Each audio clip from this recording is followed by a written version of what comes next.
ବର୍ତ୍ତମାନ ଏକଲା ଅଛ ସଫଳ ବନିଯାଅ।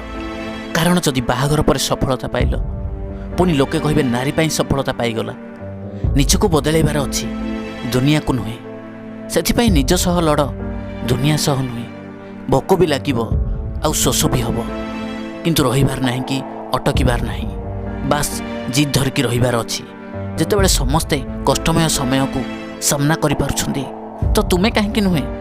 ଗଛରେ ଡାଳ ଅଛି ଯଦି ଫୁଲ ଫଳ ପତ୍ର ନିଶ୍ଚୟ ଆସିବ। ଠିକ୍ ସେହିପରି ଆଜି ସମୟ ଯଦି ଖରାପ ଅଛି ତାହେଲେ ଭଲ ସମୟ ବି ନିଶ୍ଚୟ ଆସିବ। ବାସ୍ କେବଳ ଧୈର୍ଯ୍ୟ ରଖ। ପଇସା ଖୁସି କିଣିପାରିବନି, କିନ୍ତୁ ଏକଥା ବି ମନେ ରଖ ଯେ ଏମିତି ଗରିବ ରହିକି ଆପଣ କିଛି ବି କିଣିପାରିବେନି। ରାତି ବଦଳିଯାଏ କିନ୍ତୁ ସ୍ୱପ୍ନ ନୁହେଁ। ରାସ୍ତା ବଦଳିଯାଏ କିନ୍ତୁ ଭାଗ୍ୟ ନୁହେଁ। ସବୁବେଳେ ତୁମେ ଆଶାକୁ ଜୀବିତ ରଖନ୍ତୁ, କାରଣ ଭାଗ୍ୟ ବଦଳୁ କି ନ ବଦଳୁ କିନ୍ତୁ ସମୟ ନିଶ୍ଚୟ ବଦଳିଯାଏ। ଯେଉଁ ପୁଅ ଝିଅମାନଙ୍କୁ ଇଗ୍ନୋର କରିପାରେ ସେ ଲାଇଫରେ କିଛି ବି କରିପାରେ।